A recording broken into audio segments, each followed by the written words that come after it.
með fræðslustarfi safnaðanna, með barnastarfi, fermingafræðslu og svo í predikun, boðum helgidagana. Þar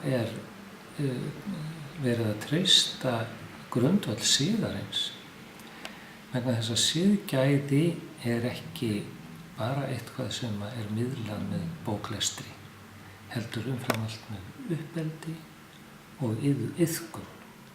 Það í orði fagnaðarerindisins og það í iðkun trúarinnar, þar sem siðgæði rótfest og í lífi, í vitund einstaklingsins og samfélagsins. Vegna þess að við erum ekki bara einstaklingar, með frammi fyrir vandkvæðum og lífsins.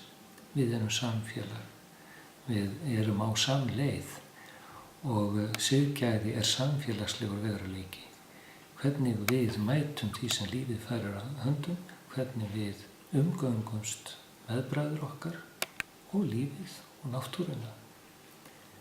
Rót þess hins góða siðgæðis að kristnum skilningi í trúnni á Guð, í lotningu fyrir og virðingu fyrir Guði og lífinu sem hann gefur og náunganum sem hann gefur okkur til samfélgdar.